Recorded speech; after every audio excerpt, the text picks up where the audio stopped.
আজকে যে ঈদ উপহার আমি বরাবর সবসময় দিয়ে আসছি, এবারও দিচ্ছি। এটা নতুন কিছু না আমার কাছে। তো আপনারা সবাই আমার জন্য দোয়া করবেন, আমি যাতে এরকম আরো ভালো ভালো কাজ করতে পারি।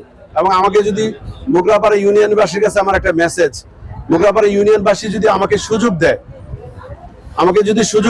আমি এর চেয়ে ভালো কাজ করে দেখাবো মোগরাপাড়াবাসীকে। আমরা সবসময় আশার পাশে থাকি ইনশাল্লাহ দোয়া। আমাকে দিকে চাইছে আমরা গরিব, ওনার দিকে আমরা চাম ইনশাল্লাহ। তো আমাকে এলাকার ভিতরে আমাকে জানি না এই সাহস করে এতটি মানুষ দিছে, ওনার সাহস তুলাইছে আমাকে এলাকার ভিতরে। আমি অন্তত দেখি রাস্তা দেখলাম, কিন্তু ওনার ছবি ঘরের ভিতরে সিগনা দিয়ে দিয়েছি আমরা তখন এলাকা।